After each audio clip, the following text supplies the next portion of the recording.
Hello, this is Bodhi's Backstage Pass, and I am Bodhi Van Rocken. This is my dad, whose name is Dad. Okay, so who are we interviewing today? Daniel Dekay. Ooh, that's right. That's right. We've been looking forward to this one for a really long time, right? Hold up. We're getting word now that we're gonna have another person on our side. You're saying in? Okay, What? the team's saying in a guy that isn't supposed to be here, so hope it's a good one. You sure that's a good idea? I guess. Oh, wait, it's coming in.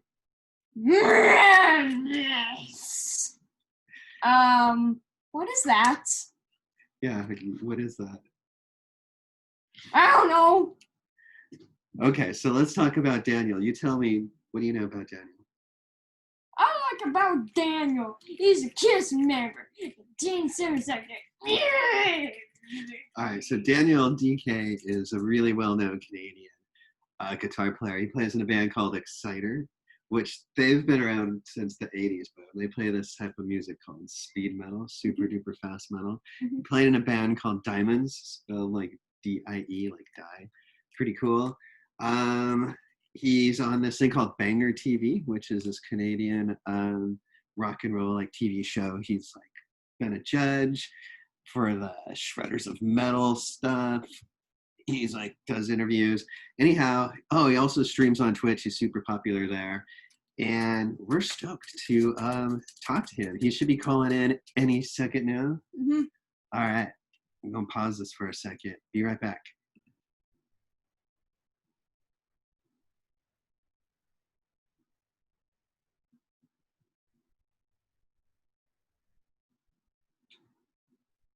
Ready? Yeah.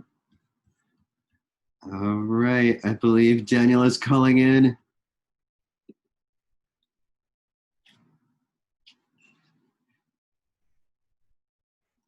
Daniel's tuning in. It's a good picture of it.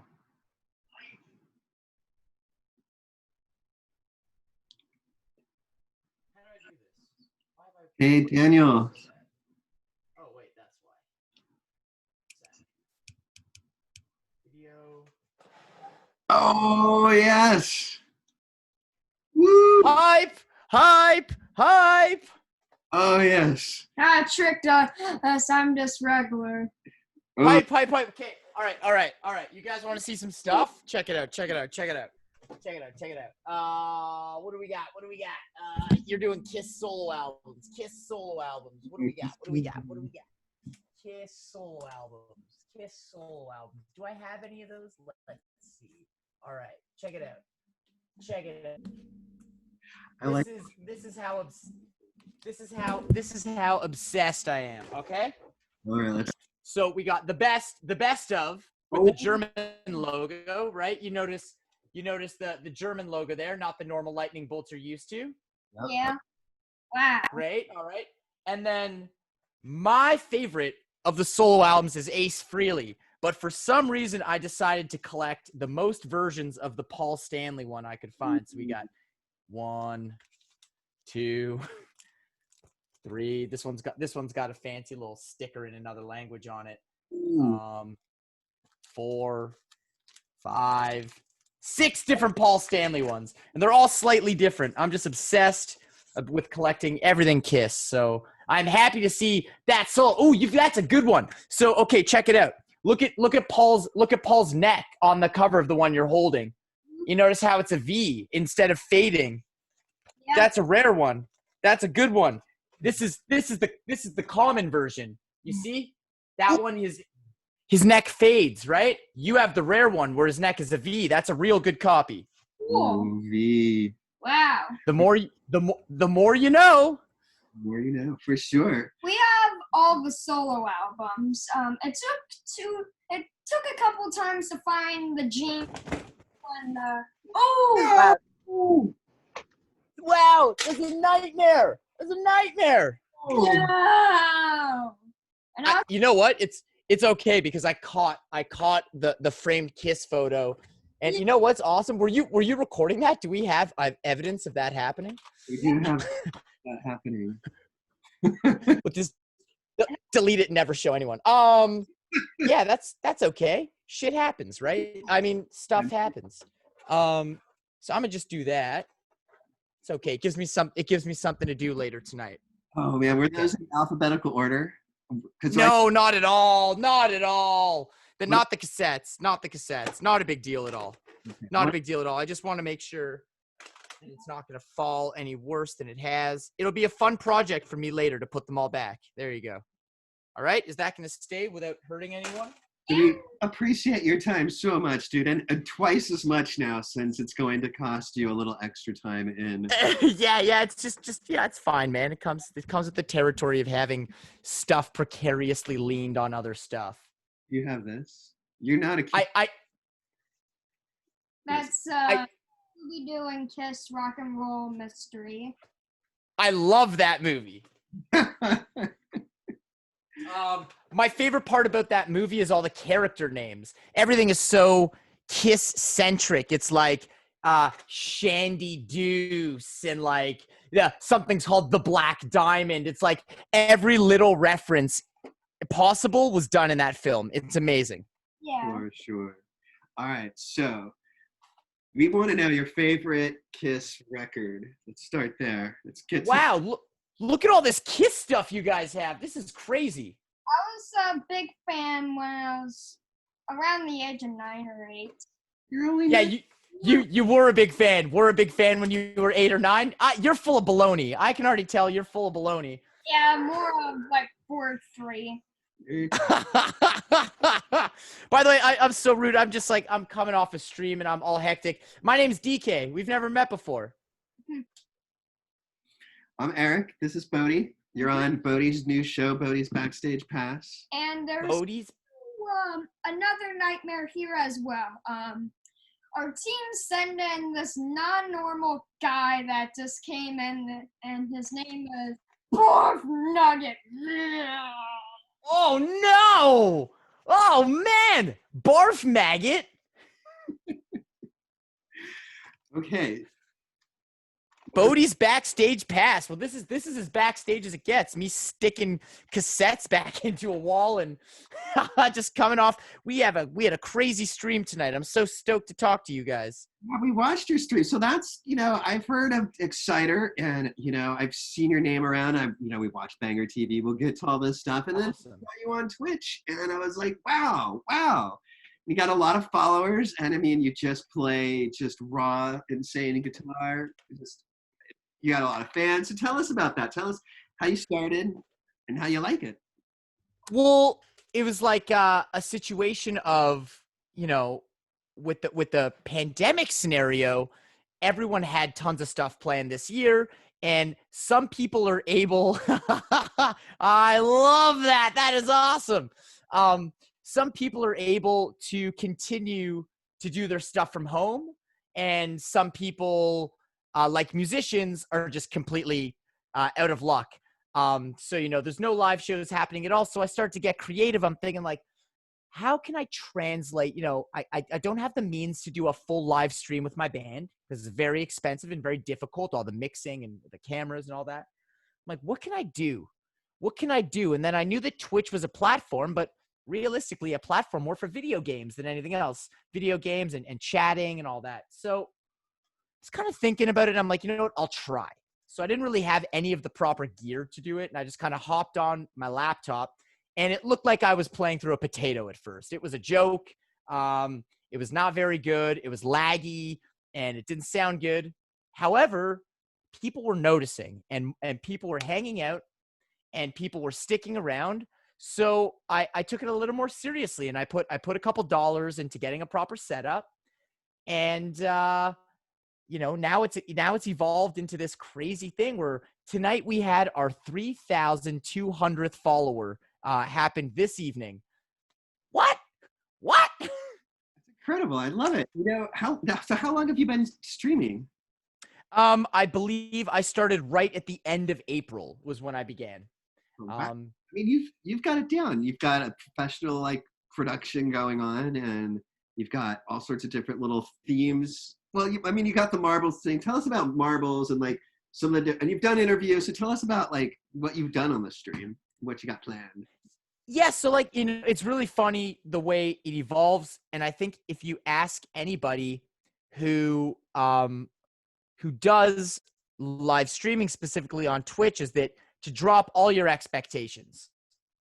So you think it might be one thing, but it evolves as you go into something else. So when I started, I was only playing Exciter songs, Diamond songs, and Metallica and Megadeth songs I knew really well because I was really embarrassed. I don't want to make mistakes. I didn't want to take risks. I was barely talking. I was just acknowledging what the chat says and playing 2-3 hours at a time, kaputs.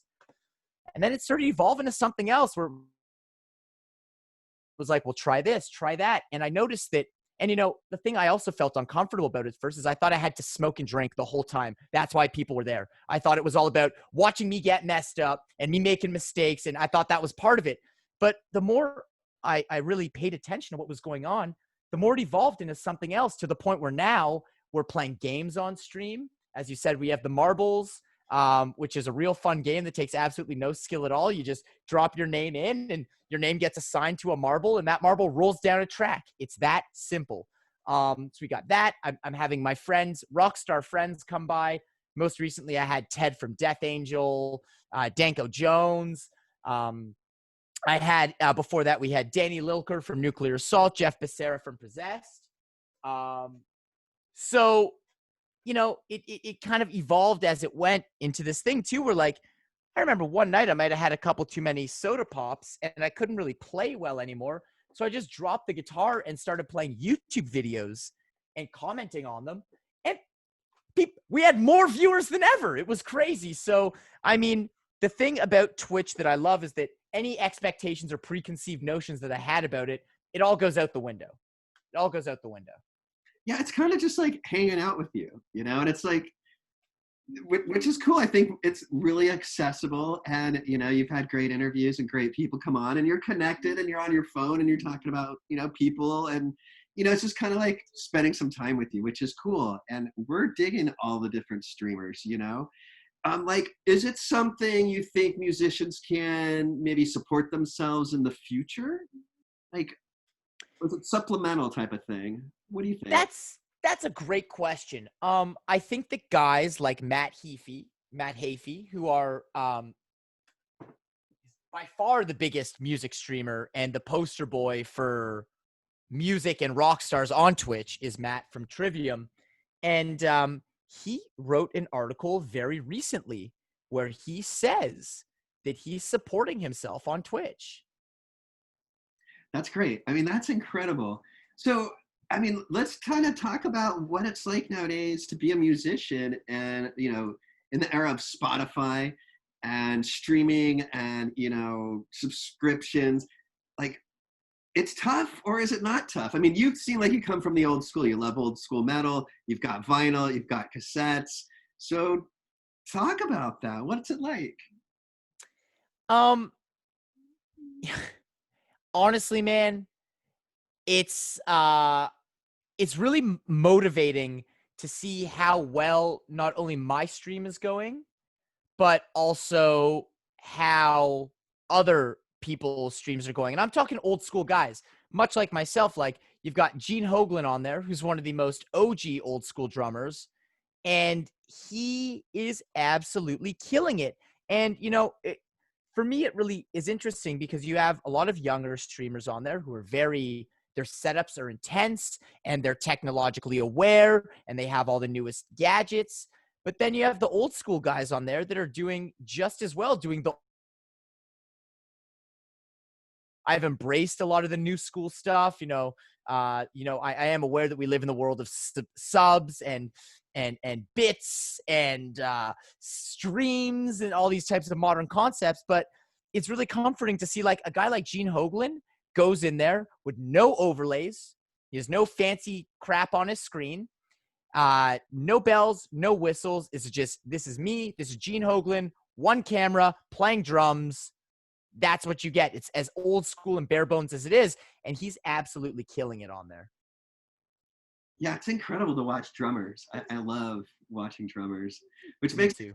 think about not shredders of metal. Let's talk about that really quick. I mean, so you were a judge on the first one, which was guitar, and second one you're kind of like man on the street, and then the Yeah, that was weird. I was in the audience in the second one.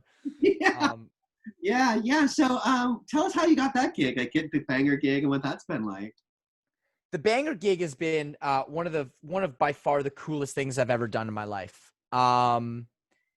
Basically, I went in as a guest to do an episode about thrash metal with Sam Dunn for a live show they do called Lockhorns, and I was a guest, a one-off guest. That's all it was. A small appearance fee and a couple of beers, and they said, "Come on by, and we'll have a chat." And that kind of snowballed into me receiving an email about 2 weeks later with a contract attached to it saying, "Hey, are you interested in a job?" So it was really cool that it happened in such an organic way.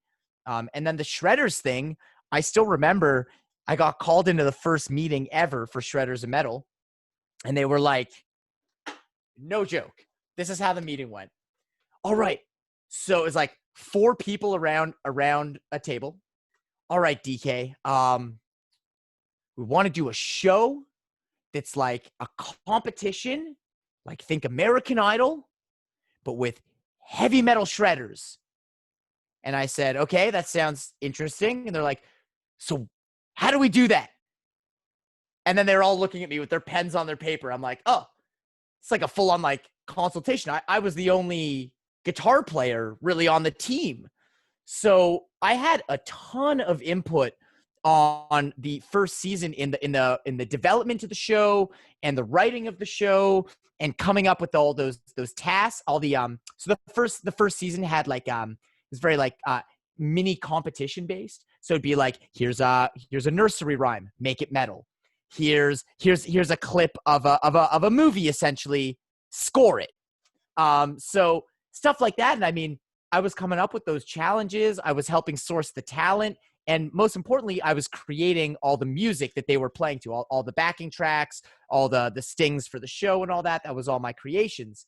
So it was super cool to be involved so heavily. And then they also, to boot all that, in the first one, they gave me a slot on the judges table.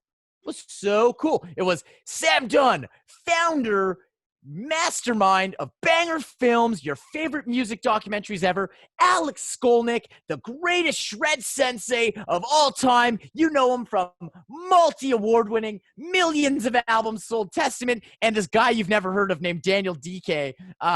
He plays guitar in a local band you may have never heard of, and he's also a host on Banger TV. It's like, I was like, whoa, as if I'm getting to do this. That was like incredible, that first season, that opportunity. I mean, I was just happy they involved me in the creation of the show. The fact they gave me a slot on the judges table was amazing. And then, of course, for season 2, I got demoted because we had like actual celebrities, which was totally cool. And then for season 3, of course, it was drummers, and I got asked to do the music again, which is an absolute honor to do anything for the show, man. It's a great show. I love the show. Yeah, I mean, I was disappointed to see you not at the judges table the second or third time around, because I mean, you bring such great energy and personality, and you're real, and you know that's what I think that's maybe part of your appeal. You're so accessible, you know, you're kind of the anti-rock star, but you have all the chops, you know. It's pretty cool. So we want to dive into more about you. So Bodhi's been dying to ask you this. Bodhi, ask me whatever you want. I got you. How did you get into music? Wow. That's a loaded question. All right, here we go.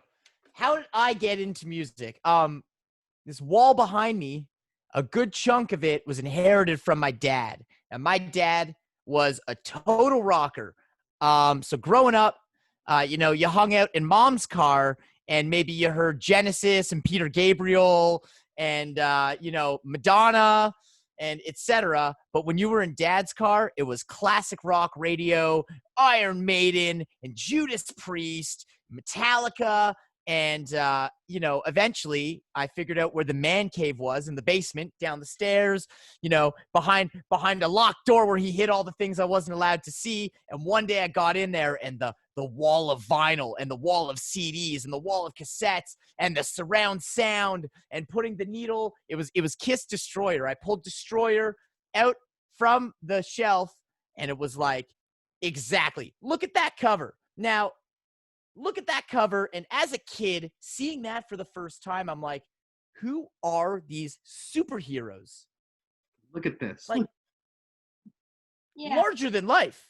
That's not just a band, man. That is larger than life. And I looked at it, and I'm like, Dad, are these the guys in the band? Okay? Just so you know, we're on the same thing here, okay? I was like, Dad, are those the guys in the band? Yes, son, those are the guys in the band. Let me tell you, I played that copy of that record until it sounded like it was playing backwards. It was so warped and worn out. I played that, and it opened a lot of doors for me. My dad got me into all that good stuff. He loves to tell people that by the age of like 3 or 4 years old, I was already singing along to Purple Haze. Excuse me while I kiss the sky. Everywhere I went, I was just saying that. And he loved it. And, that was all his doing, man. He got me into that real good stuff. He took me to my earliest concerts. He was a big advocate of taking me to shows. And he taught me a very valuable lesson at shows, which is you want to get set lists, or if you want to get guitar picks or drumsticks, or even if you want to try and get a better seat, all you got to do is ask. Because the worst thing in life that'll ever happen to you when you ask for something is that someone will say no.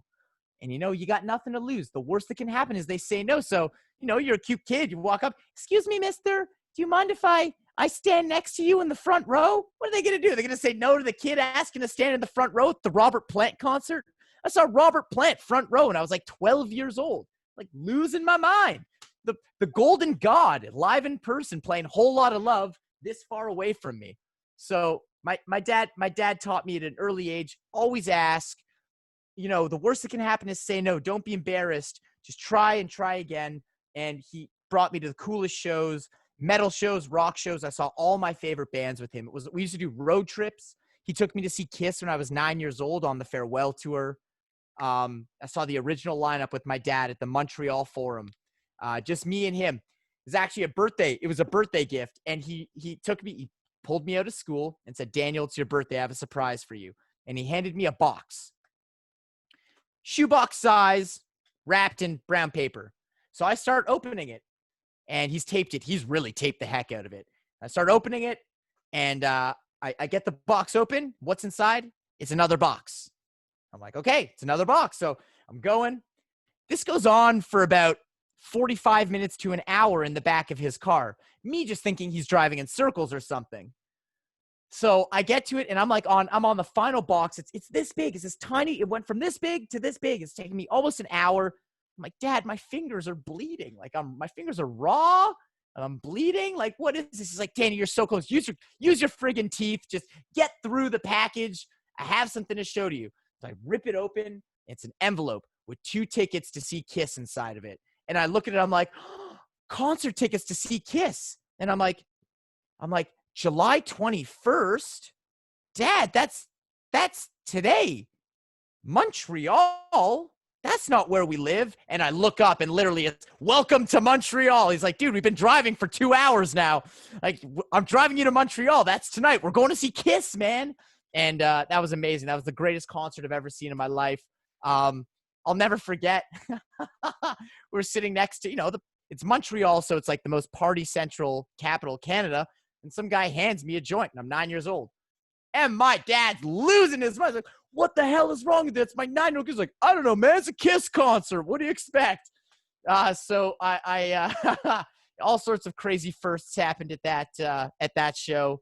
Yeah, my dad loves telling that story. And I really haven't ever told that story in public about the boxes of tickets. So I'm happy to share that story with you guys. That one doesn't get told often in an interview. It's never been told in an interview ever. How was that? Yeah, man, not one of my standard stories I share. Wow, that really took a really good turn. Bodhi, that set the bar high for Eric, doesn't it? That sets the bar high now. So, how did you get into guitar? Well, same thing around that age, 9 years old, 9 to 11, really getting obsessed with music and hard rock. I was stealing my dad's tennis racket and air guitaring and putting on concerts for my family and friends, air guitaring, doing power slides off my bed and jumping off the balcony and coordinating friggin' dance moves to these records. And the next logical step was just to get a guitar. And I didn't get my first guitar till I was 13, which in the grand scheme of things now seems a little bit late. But I was 13 and I got my first guitar. It was an acoustic guitar my grandparents got me.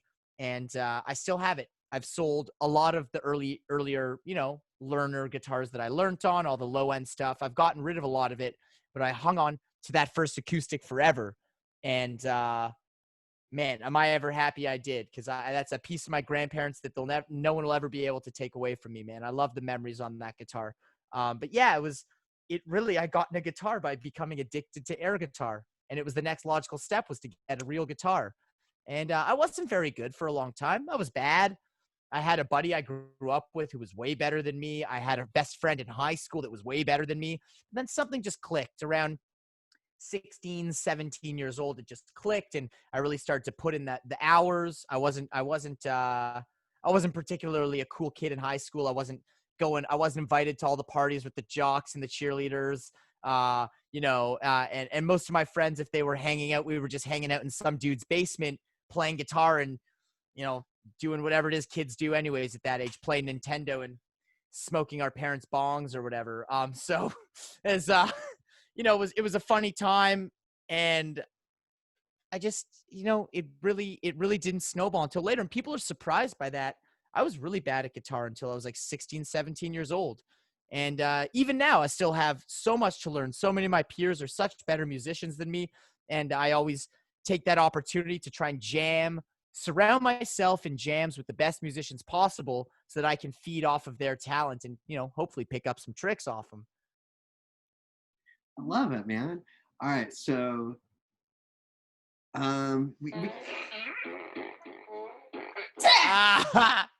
That noise means it's time for Bono Rando Question. Now hold up the sign. Right. This is when the part in the interview I asked, wait, This sign? not that sign. Put the sign back. Get the right sign.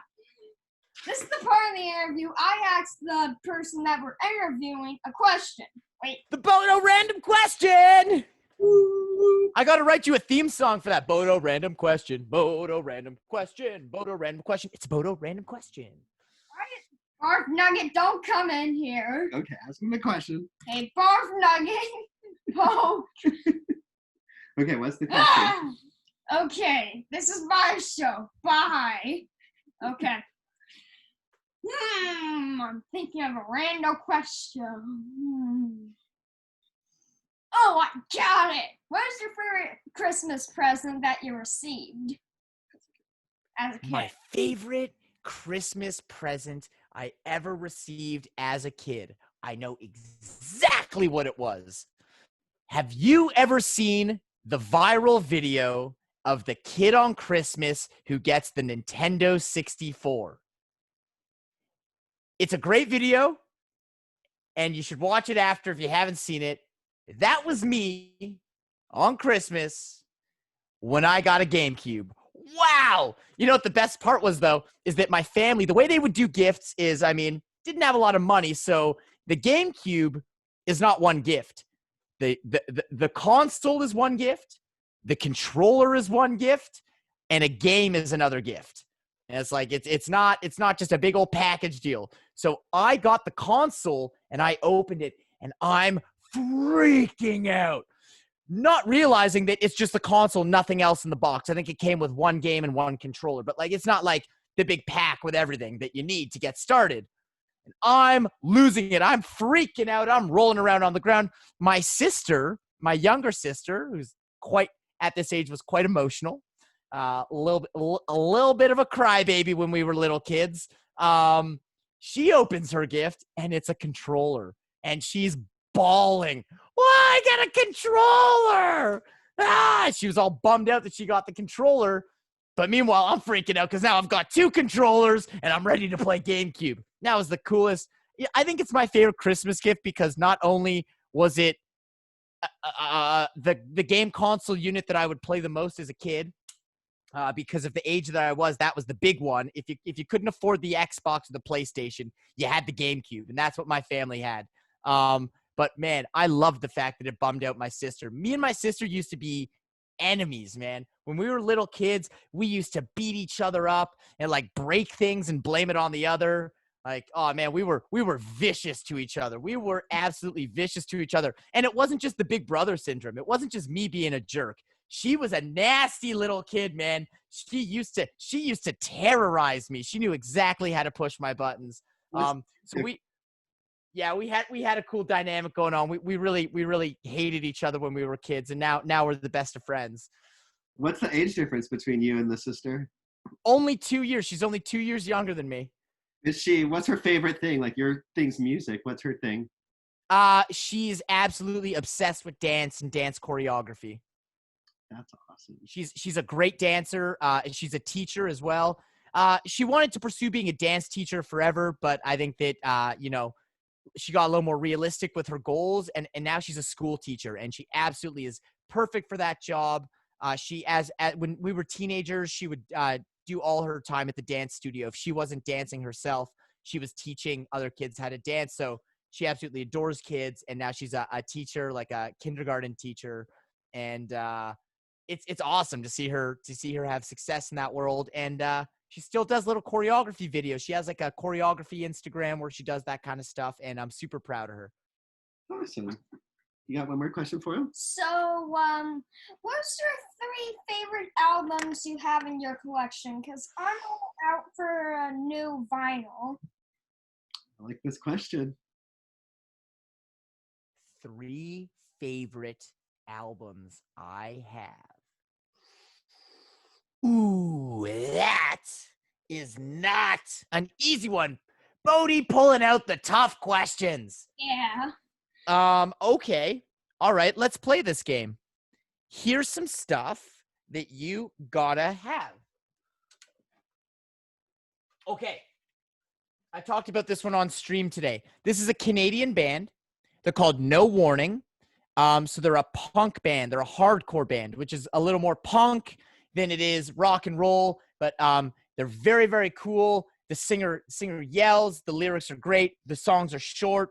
It's like all your favorite things about heavy metal and punk in one in a hardcore band. So that's a must, and it's Canadian. So there's my little Canada plug. As well, I think an absolute classic that everyone should have in their collection, Bark at the Moon. Definitely in my top 3 Aussie records of all time. Absolute essential. And okay. And yes. I know. You gotta have, for when you're feeling extra evil. When you're feeling extra evil, you got to have Possessed, 7 Churches. Now, this is, in my opinion, the original death metal album. Look how scary these guys looked.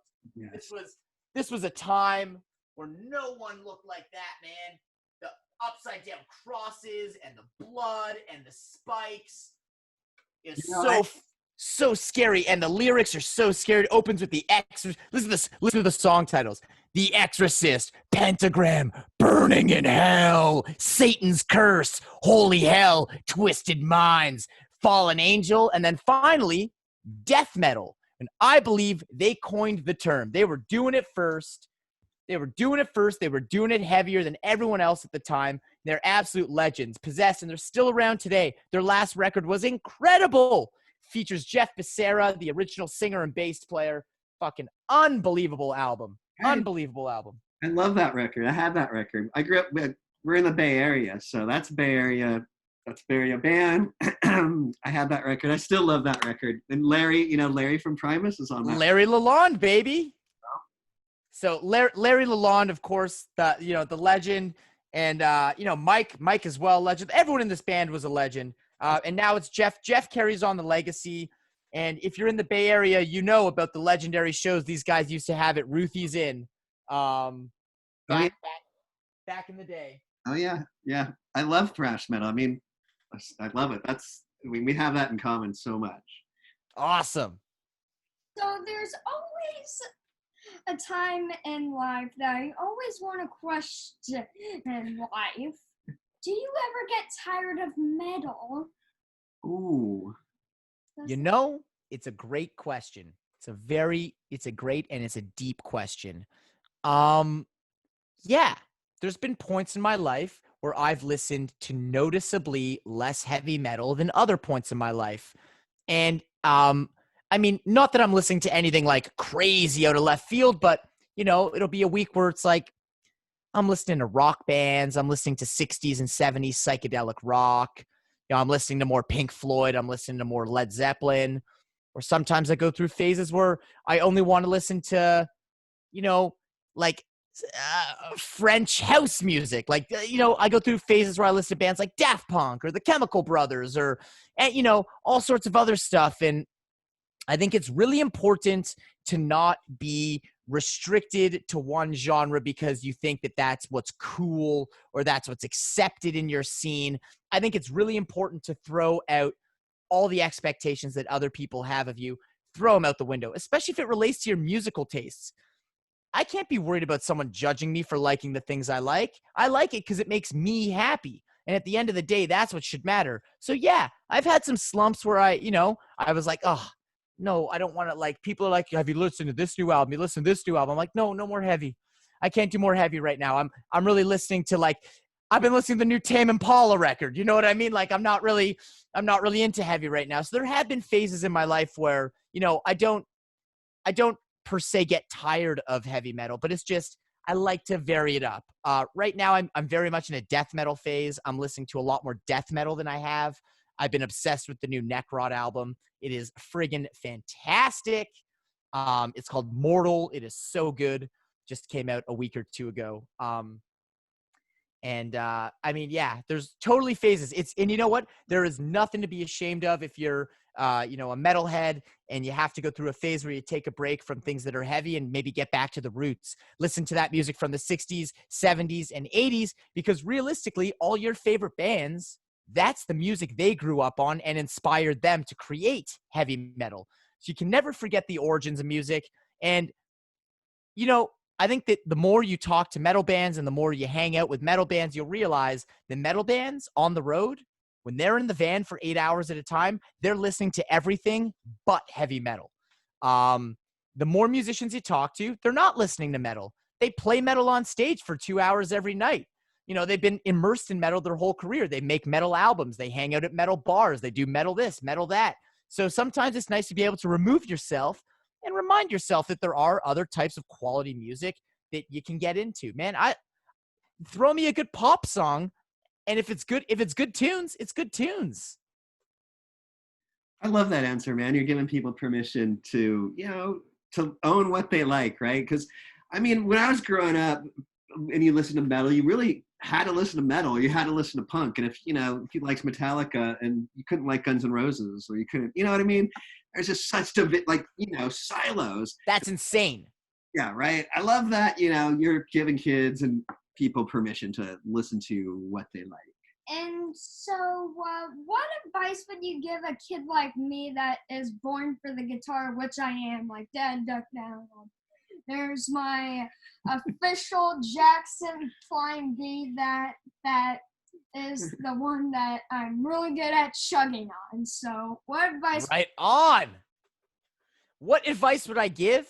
I would honestly, the best advice I think I could give, and I think the advice that I wish I had when I was a kid was not, and it ties into the last answer, not to listen to other people about what they believe you should be doing or their perception of what you're doing. I think that if it feels good, do it, even if you shouldn't. I think that it's really important to, especially in music, to explore the types of music that make you feel good. And, you know, people laugh like playing guitar is not a real career, or being a musician's not a real job, or why are you bothering with that heavy metal music? It's just noise. Like, never let those types of comments get you down, and you just got to persevere and keep doing it. Because if you truly love music, like Bodhi, if you love music the way I think you love music, and you're born to play guitar the way you say you're born to play guitar, then nothing can stop you. Nothing can stop you. Hell or high water, it can't stop you. If you're born to do something and you put your mind to it, you can absolutely accomplish it. Like, I wasn't a cool kid growing up. I was not a cool kid. All I wanted to be was a cool kid. I wanted to play guitar in a band. I wanted to go on tour. I wanted all the things that went with that. And unfortunately, I was like a short hair, nerdy, fat kid who got beat up in high school and didn't get invited to parties. So you know what I did? I embraced who I was. I made changes in my life that made me feel good. And I practiced guitar. I stayed home on Saturday nights and I played and I played and I played. And I was up in my bedroom till 4 a.m. playing guitar. Got headphones on, playing guitar. And then one day I was stocking shelves at my dad's store. I was going to university, taking a bunch of classes that really didn't have the personal meaning to me that I thought they should. I was mainly there from, family pressure to go, do this, it's for your career. Do that, it's for your career. And I got the call and it was like, hey, do you want to come to Toronto and audition for a band? And I literally dropped what I was doing and I moved to Toronto the next day.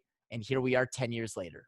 So, you can't let other people's perceptions of what the societal norms or what you should be doing with your life ever get you down. So my advice to any young guitar players who maybe aren't sure, if it feels right and it feels like it's what you want to do, then do it. And don't let anyone stop you or get in your way. Don't listen to what anyone says. You can't let it get under your skin, because at the end of the day, you've got to live with yourself. You don't have to live with what other people think of you. You've got to live with yourself, and that's all that matters. So do what makes you feel good, and don't stop for nobody. Don't stop unless you want to stop. Do things on your own terms and be unapologetically badass. Oh, dude, I love it. I think we can't top that answer. I mean, we're going to have to stop there because we're going to end it on a high note. We really appreciate you taking the time to meet with us. Yeah, of course. Give a shout out to, tell people how they can find you, get in touch with you. Well, first off, Eric and Bodhi, thank you so much for having me on the show. This is the coolest and most fun interview I've done. My philosophy on interviews is to say yes to all of them, because once upon a time, I wanted to interview bands and I had no business interviewing bands. I was 16. I used to go to shows with a little tape recorder and I'd sneak or lie my way into getting interviews. But, some of those artists would give me a shot when they had no reason to give me a shot. And when I got turned down, it broke my heart. And here we are today, and I'm quote unquote a professional interviewer, I guess, on Banger, if that could be a title. So the joke's on them for the people who turned me down, because it was all part of the learning curve. So I like to say yes to every interview because someone gave me a shot. And I had no idea what to expect, and this was so much fun. And I think both of you guys are badass. So thank you for having me. And to answer, people can find me right now. The main thing I'm doing is I'm on Twitch. I'm there 3 times a week, about to bump it up to 4 times a week. Twitch.tv/Daniel_DK. And that Daniel_DK, you can find me on all social media under that handle. You can learn more about my bands, learn more about Banger TV on YouTube, and all the stuff I do. Hit me up on Instagram. Never be nervous to send me a DM or something if you want to just chat metal, or you got a question or whatever it is, man. I'm around. I'm accessible. I like to meet the people that allow me to do what I love to do on a somewhat professional basis. So it's important to me to connect with you guys and say thank you, really, not only for having me, but for supporting what I do and taking interest in what I do. Never in a million years would I think that anyone wanted to talk to me about what the hell I'm up to. We had a great time talking to you. Yes. Man. We're so stoked to just have this opportunity, man. You've got such great energy. People, there's nothing but success, in your future. We can see it. So we're glad we got in at the ground, at this level right here before you just completely explode, man, and we're gonna see you all over. You're too kind. You're too kind. All right, man. So with that, we'll talk to you soon. Absolutely. We'll see you guys on stream, okay? Cheers. You will. Bye. Love you, man. Cheers. Later, guys. Much love.